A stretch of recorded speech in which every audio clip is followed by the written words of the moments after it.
우리가 건강하고 기쁘게 살기 위해 꼭 필요한 것들이 있습니다.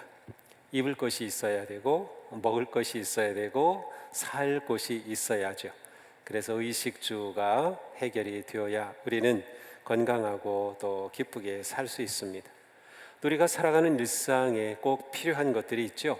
생활 필수품이라고 합니다. 여행하는 데는 여행 필수품이 있어요. 캠핑 좋아하시나요? 캠핑에도 필수품들이 있습니다. 신앙생활은 어떨까요? 신앙생활에도 꼭 있어야 할 필수품이 있지 않을까요?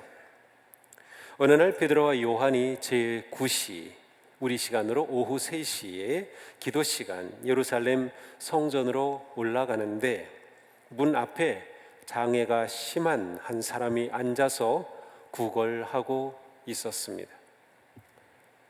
날마다 누군가가 이 사람을 메고 와서 그 문 앞에 내려놓곤 하였던 것이죠. 바로 이 문은 미문이라고 하는 것이었어요. 예루살렘 성전으로 올라가는 문은 모두 8개가 있는데 그 중에 미문은 남쪽에 있는 문이었습니다. 그리고 이 미문은 일반 백성들이 드나드는, 사람들이 가장 많이 드나드는 문이기도 하였습니다. 미문이라고 하는 것은 한자어로 되었어요. 아름다울 미자를 씁니다. 그래서 아름다운 문이란 뜻이에요. 그것은 8개의 문 가운데서도 이 미문이 아름답게 장식되어 있어서 그렇게 부르곤 하였던 것이죠. 이 미문은 들어가는 곳과 나오는 곳으로 이렇게 되어 있었으니까 아마도 이 사람들이 들어가는 그쪽에 있었을 것 같습니다. 베드로와 요한이 기도 시간에 성전으로 올라가면서 이 사람과 마주쳤습니다. 이날도 이 사람은 평소처럼 베드로와 요한에게 손을 내밀며 구걸합니다. 그런데 베드로와 요한이 그에게 말합니다. 우리를 보시오. 뜻밖의 말이죠. 이런 말을 들어본 적이 있을까요? 그래서 이 사람은 뭔가를 주려는가 보다 생각하고 두 사도를 쳐다보았습니다. 공동번역에 보니까 빤히 쳐다보았다라고 되어 있어요. 그러니까 뭔가 갈망하는 마음으로 본 것이죠. 이때 베드로가 말합니다. 은과 금은 내게 없지만 내게 있는 것을 당신에게 주겠소. 나사렛 예수 그리스도의 이름으로 일어나 걸으시오. 그러면서 베드로가 그의 오른손을 잡아 일으켰습니다. 그 순간 그가 발과 발목에 힘을 얻고 회복이 되어서 뛰며 하나님을 찬송한 것이에요. 이것을 본 사람들이 깜짝 놀랐죠. 아니, 이 사람 구걸하던 그 사람이 아닌가. 그것을 알아보고 심히 놀랍고 또 이러한 일이 다 있다니 라며 신기하게 여겼습니다. 자, 이 기적이 나타나는 이 현장에서 베드로는 비록 돈은 없지만 내게 있는 것이 있다고 했어요. 베드로가 가지고 있는 것이 무엇이었습니까? 우리도 그것을 가지고 있다면 놀라운 기적과 역사를 경험할 수 있지 않을까요? 베드로에게는 승리하는 신앙, 기적을 경험하는 신앙의 필수품이 있었던 것이죠. 베드로가 뭐라고 했습니까? 은과 금은 내게 없거니와 내게 있는 이것을 내게 주노니 나사렛 예수 그리스도의 이름으로 일어나 걸으라. 그렇습니다. 베드로와 요한에게 은과 금은 없었지만 그들에게는 아주 귀한 것, 그것보다 더 귀한 것이 있었습니다. 무엇이죠? 나사렛 예수 그리스도의 이름이었습니다. 신앙생활의 승리는 내게 예수 그리스도의 이름이 없는가 있는가에 달려 있습니다. 우리는 항상 내게 예수 그리스도께서 살아계신가를 묻고 확인해야 합니다. 우리는 예수 없는 열심, 예수 없는 봉사, 예수 없는 열정에 빠지기 쉽습니다. 예수 그리스도의 이름을 가지고 있다는 것은 자신이 예수님과 어떤 관계를 맺고 있는가를 말하는 것이에요. 내가 아무리 열심히 예배하고 사역한다 하더라도 예수님과 관계가 없다면 아무 소용이 없습니다. 우리가 믿음의 삶에 승리하려면 우리 안에 예수님이 살아 계셔야만 합니다. 우리가 예수 그리스도의 이름을 가지고 있다는 것은 예수님을 주님으로 영접하고 섬기며 주님의 말씀을 따른다는 것이에요. 예수님으로 인해 내 삶이 새로워지고 변화되었다는 뜻이죠. 예수님이 내 삶에 참된 구세주 되심을 고백하며 예수님의 능력으로 산다는 것이에요. 예수님의 이름이 있다는 것은 참 생명을 품고 있다는 것이에요. 예수님의 능력이 자신의 능력이라는 것입니다. 그러므로 예수님을 소유한 사람은 예수님이 자신을 소유하신 삶을 사는 사람입니다. 다시 말씀드립니다. 예수님을 소유한 사람은 예수님이 자신을 소유한 삶을 사는 사람입니다. 사도 바울은 이렇게 고백합니다. 같이 읽어보겠습니다. 나는 그리스도와 함께 십자가에 못 박혔습니다. 이제 사는 것은 내가 아닙니다. 그리스도께서 내 안에 살고 계십니다. 내가 지금 육신 안에서 사는 삶은 나를 사랑하셔서 나를 위하여 자기 몸을 내어주신 하나님의 아들을 믿는 믿음 안에서 사는 것입니다. 아멘. 바로 이것이 나사렛 예수의 이름을 가진 성도의 고백입니다. 나사렛 예수의 이름을 가지면 어떻게 됩니까? 그리스도의 능력이 나타납니다. 기적의 역사가 일어나죠. 생명의 역사가 일어납니다. 구원의 역사가 일어납니다. 참 평화와 사랑이 넘칩니다. 예수님의 이름에는 권세와 능력과 은혜가 있기 때문입니다. 이날 걷게 된 사람은 몇 살쯤 되었을까요?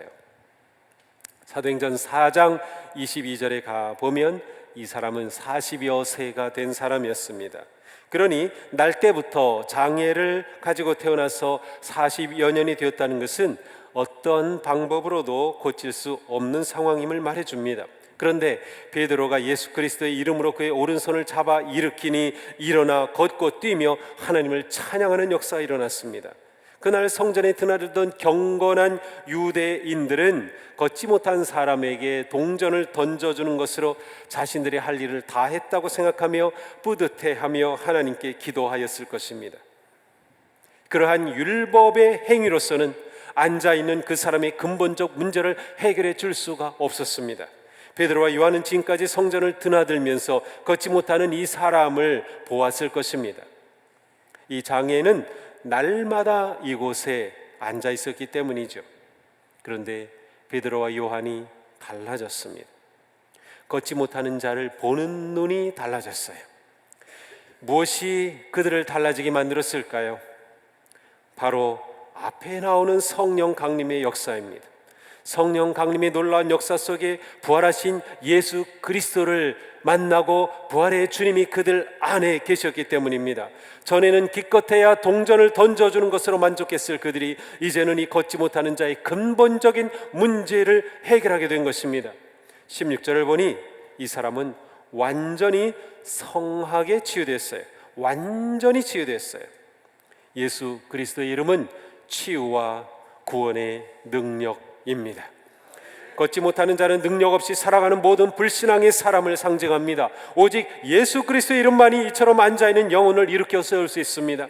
모든 인간의 문제의 근본적 해결은 예수 그리스도의 이름만으로 가능합니다. 예수님의 복음의 능력은 영혼을 치유하고 구원하며 사람을 변화시킵니다. 새 사람이 되게 합니다. 사랑하는 성도 여러분, 우리 안에 예수 그리스도의 이름이 있습니까? 요즘은 교회가 금과 은은 있지만 정작 예수의 이름과 예수의 능력은 잃어버리고 있는 것은 아닙니까? 우리 교회에 예수 그리스도의 이름이 과연 있습니까? 예수 그리스도의 이름은 승리하는 신앙생활의 가장 중요한 필수품입니다. 우리 모두 예수 그리스도의 이름으로 충만하기를 축복합니다. 예수 그리스도를 삶의 중심에 초청하십시오. 사도 바울과 같이 그리스도께서 내 안에 살고 계시다고 고백할 수 있기를 바랍니다. 예수님을 나의 주, 나의 그리스도로 영접하십시오. 예수 그리스도의 이름으로 능력 있는 삶, 치유하는 삶, 생명을 살리는 삶, 거룩한 삶에 승리하는 복된 성도들이 되기를 축복합니다. 40년 넘게 걷지 못하던 이 장애인이 일어나 걷고 뛰며 하나님을 찬양한 이 기적이 일어난 사건은 베드로와 요한이 기도하러 성전으로 올라가던 시간이었습니다. 베드로와 요한은 어쩌다가 이날 이 성전을 찾은 것이 아니었어요. 기도하러 올라갔다는 것은 반복적이었다는 그런 의미가 담겨 있어요. 베드로와 요한은 매일 규칙적으로 9시 기도 시간에 유대인의 관례를 따라 성전을 향해 올라갔습니다. 기도는 베드로와 요한의 일상의 삶이었어요.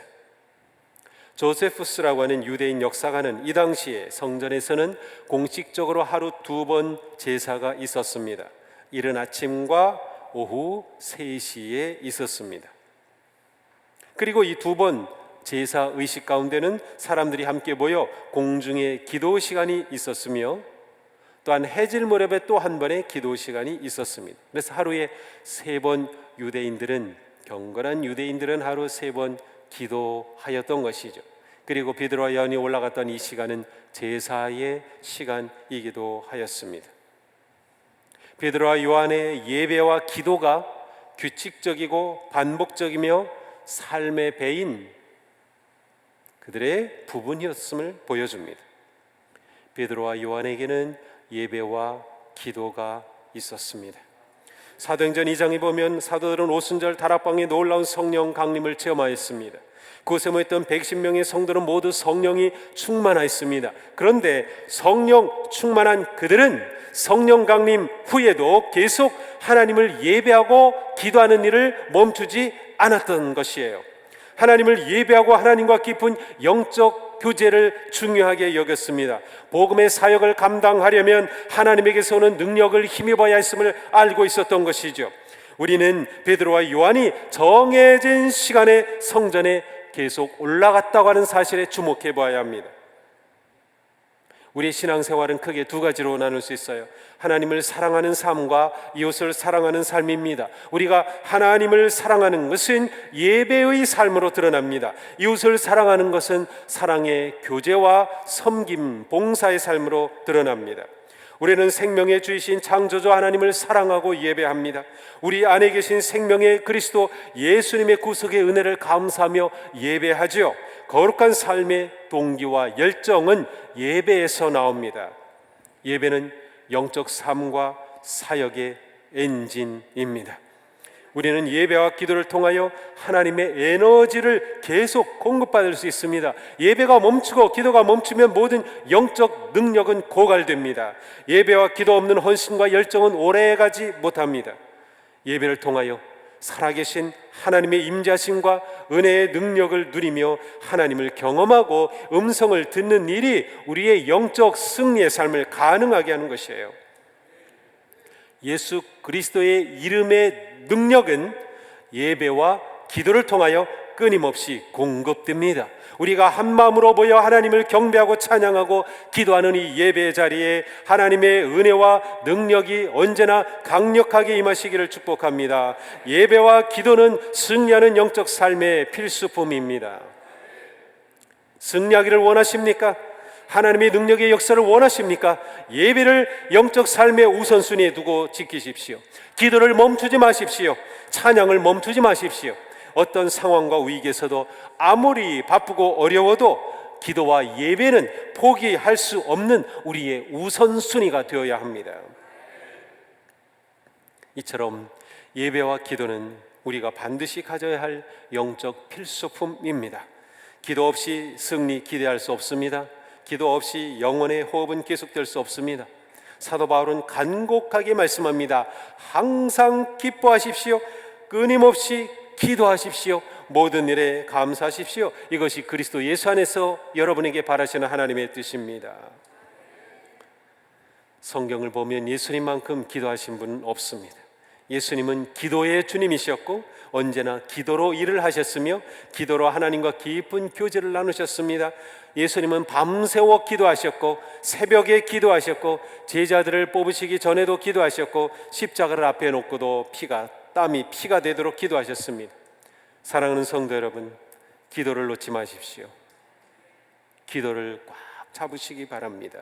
우리가 예배와 기도를 통해 하나님을 사랑하고 하나님의 은혜를 누리지 못한다면 우리는 이 세상에서 무너질 수밖에 없습니다.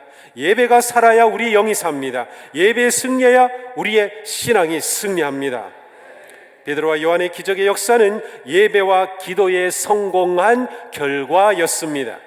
여기에 우리의 살 길이 있어요. 여기에 우리의 소망이 있습니다. 예배와 기도는 신앙의 기본적이며 영적인 필수품입니다. 베드로가 구걸하는 사람을 봤을 때 은과 금은 내게 없으나 내게 있는 것으로 내게 주노니 나사렛 예수 그리스도 이름으로 일어나 걸으라고 명령하였어요. 자, 이러한 모습을 한번 그려보세요. 베드로가 이렇게 이 장애인을 보고 그에게 말하는 베드로의 모습과 그의 믿음. 만약 베드로와 요한이 예수 그리스도의 능력에 대하여 조금이라도 의심이 있었다면 이처럼 담대하고 확신에 찬 행동을 할 수 없었을 것입니다. 손을 잡아 일으키는데 못 일어나면 어떡하지? 베드로와 요한에게는 이러한 의심이 전혀 없었습니다. 그들은 예수 그리스도의 능력이 나타날 것이라고 확신하는 믿음이 있었어요. 능력의 주님은 바로 이 믿음을 통해 역사하십니다. 믿음만이 예수 그리스도의 능력이 나타나는 통로가 됩니다. 그러므로 우리에게 믿음은 주님의 능력이 나타나기 위한 영적 필수품입니다. 그리스도인의 모든 삶은 오직 이 믿음 속에서만 역사할 수 있습니다. 하박국은 의인은 그 믿음으로 말미암아 살리라고 하였고, 사도 바울은 모든 것 위에 믿음의 방패를 가지라고 하였으며, 야고보 사도는 행함이 없는 믿음은 그 자체가 죽은 것이라고 하였습니다. 믿음이 살아있는데 행하지 않을 수 없고, 행하지 않고서는 믿음의 역사가 나타날 수 없습니다. 주님은 우리에게 이러한 믿음을 기대하십니다. 주님은 우리의 믿음을 통하여 역사하기를 원하십니다. 믿음은 하나님의 손이 일하시는 통로입니다. 하나님은 우리의 믿음을 통해서 일하셔요. 믿음이 없이 우리는 능력을 경험할 수 없는 거예요. 성도는 역사하는 믿음을 통해서 승리합니다. 따라서 믿음이 없이는 하나님을 기쁘시게도 할 수 없습니다. 하나님은 우리의 재주, 우리의 능력, 우리의 지혜, 우리의 힘이 아니라 오직 우리의 믿음을 통해서 일하시는 주님이십니다. 사랑하는 성도 여러분, 우리의 믿음이 역사하는 믿음이 되기를 원합니다. 순수하고 담대한 믿음으로 주님을 바라보십시오. 살아있는 믿음, 역사하는 믿음으로 문제와 역경과 장벽을 향해 선포하십시오. 어떤 상황에서도 믿음만은 놓치지 마십시오. 어느 날 예수님이 가버나움에 이르렀을 때 한 중풍병자가 들것에 실려왔습니다. 그때 예수님은 그 병자를 들것에 메고 온 것을 보시고 그들의 믿음을 보시고 중풍병을 고쳐주셨어요. 그들의 믿음을 보시고 12해를 혈루증으로 고생하며 인생이 망가진 한 여인이 예수님 몰래 뒤로 와서 예수님 옷가에 손을 대었을 때 예수님은 내 믿음이 너를 구원하였다고 말씀하셨어요. 자신들의 눈을 치유하여 주시기를 믿고 온 2명의 시각장애인에게 예수님은 너희 믿음대로 되라고 말씀하시자 눈이 밝아졌어요. 예수님은 항상 믿음을 통하여 역사하셨습니다. 우리에게 이 믿음이 있을 때 능력을 경험하는 것이죠. 우리에게 믿음이 있을 때 주님의 능력이 나타납니다. 많은 상황과 위기와 고통이 문제가 아니라 우리에게 믿음 없는 것이 문제입니다. 예수님이 용서의 말씀을 선포하시자 사도들은 주님께 구하였죠. 우리에게 믿음을 더하소서. 어느 날 한 아버지가 예수님 앞에 귀신 들려 경련하고 거품을 흘리는 아들을 데리고 왔습니다. 그때 예수님은 말씀하셨죠. 그 유명한 말씀이에요. 할 수 있거든이 무슨 말이냐. 믿는 자에게는 능치 못함이 없느니라. 그러자 이 아버지가 크게 소리 질렀습니다. 내가 믿나이다. 나의 믿음 없는 것을 도와주소서. 이 시간 우리가 외치고 구해야 할 것이 이것이 아닙니까? 주님, 제가 믿겠습니다. 제가 믿고 싶습니다. 제가 믿기 원합니다. 저의 믿음 없음을 도와주옵소서. 제게 믿음을 주옵소서. 역사하는 믿음을 주옵소서. 산을 옮길 믿음을 주옵소서. 간절히 구하는 우리에게 큰 믿음 주시기를 축복합니다. 사랑하는 성도 여러분, 신앙의 필수품을 제대로 갖추고 있습니까? 이것 없이 우리의 삶은 승리할 수 없습니다. 이것 없이 우리는 성도라 말할 수 없습니다. 예수 그리스도의 이름, 예배와 기도, 역사는 믿음, 우리에게 가득하기를 축복합니다. 이것으로 승리하는 우리의 삶 되기를 축복합니다. 주님의 기쁨과 영광이 되기를 축복합니다. 진정으로 행복한 우리의 삶이 되기를 주님의 이름으로 축복합니다. 우리 기도하겠습니다.